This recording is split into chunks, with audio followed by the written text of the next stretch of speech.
23 సంత్ గాడ్గే మహారాజ్ జయంతి వేడుకలు. ఓబీసీ మోర్చా విజయనగరం జిల్లా అధ్యక్షులు దొగ్గ దేముడు బాబు ఆధ్వర్యంలో బొండపల్లిలో భారతీయ జనతా పార్టీ కార్యాలయం వద్ద ఘనంగా జరిగాయి.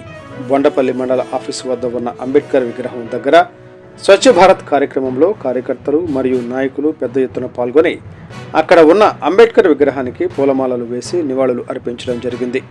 ఈ కార్యక్రమంలో భారతీయ జనతా పార్టీ జిల్లా అధ్యక్షులు ఉప్పలపాటి రాజేష్ వర్మ మాట్లాడుతూ సంత్ గాడ్గే మహారాజ్ యొక్క గొప్పతనాన్ని, ఆయన త్యాగాలను వివరించడం జరిగింది.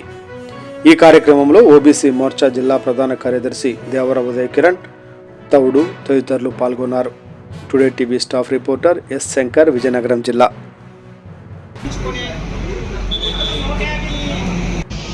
దేహశుద్ధి ఒకటే కాదు, అంతఃకరణ శుద్ధిని కూడా ప్రబోధిస్తూ ఆయన ప్రతి పల్లెకి వెళ్ళి చెప్తా ఉండేవారు. అందుకే ఆయన చాలా మహనీయుడు. 1850వ దశకంలో ఆయన యొక్క ఏదైతే పని చేస్తూ ఉండారో, సమాజం గురించి పనిచేశారో, ఆ తర్వాత కాలంలోని స్వాతంత్రం వచ్చిన తర్వాత కూడా మనకి వెనకబడిపోయింది.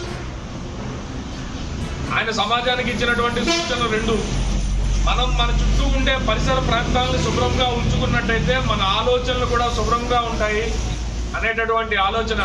దాని నుంచి వచ్చిందే స్వచ్ఛ భారత్. ప్రధానమంత్రి మోదీ గారు ప్రధానమంత్రిగా ప్రమాణ స్వీకారం చేసిన వెంటనే తీసుకొచ్చినటువంటి మొట్టమొదటి కార్యక్రమమే స్వచ్ఛ భారత్. ఈ స్వచ్ఛ భారత్ కార్యక్రమాన్ని మోదీ గారు తీసుకొని వచ్చారు. గతంలో గాంధీ గారు కూడా చెప్తా ఉండారు. అయితే వీరందరికన్నా ముందుగా ప్రవచించింది ఒక సామాన్య బీసీ కులంలో మనం చాకలి అంటాం. చాకలి కులంలో పుట్టినటువంటి వ్యక్తి బట్టలను శుద్ధి చేయడం ఒకటే కాదు, సమాజం కూడా శుద్ధిగా ఉండాలి అనేటటువంటి ఆలోచనతో స్వచ్ఛ భారత్ అనేటటువంటి ఆలోచనని ఆయనే మొదలుపెట్టారు. ప్రతి గ్రామానికి పర్యటిస్తూ గ్రామంలో కొంతమంది యువకుల్ని, పెద్దల్ని ఆయనతో పాటుగా తీసుకుని వెళ్ళి ఆ గ్రామంలో ఉండేటటువంటి మురుగు కాలువలు కానీ, వీధులు కానీ, శుభ్రంగా లేనటువంటి పరిసర ప్రాంతాలు ఏవైతే ఉన్నాయో ఆ ప్రాంతాలను శుభ్రపరుస్తూ ఉండేవారు ఆయన.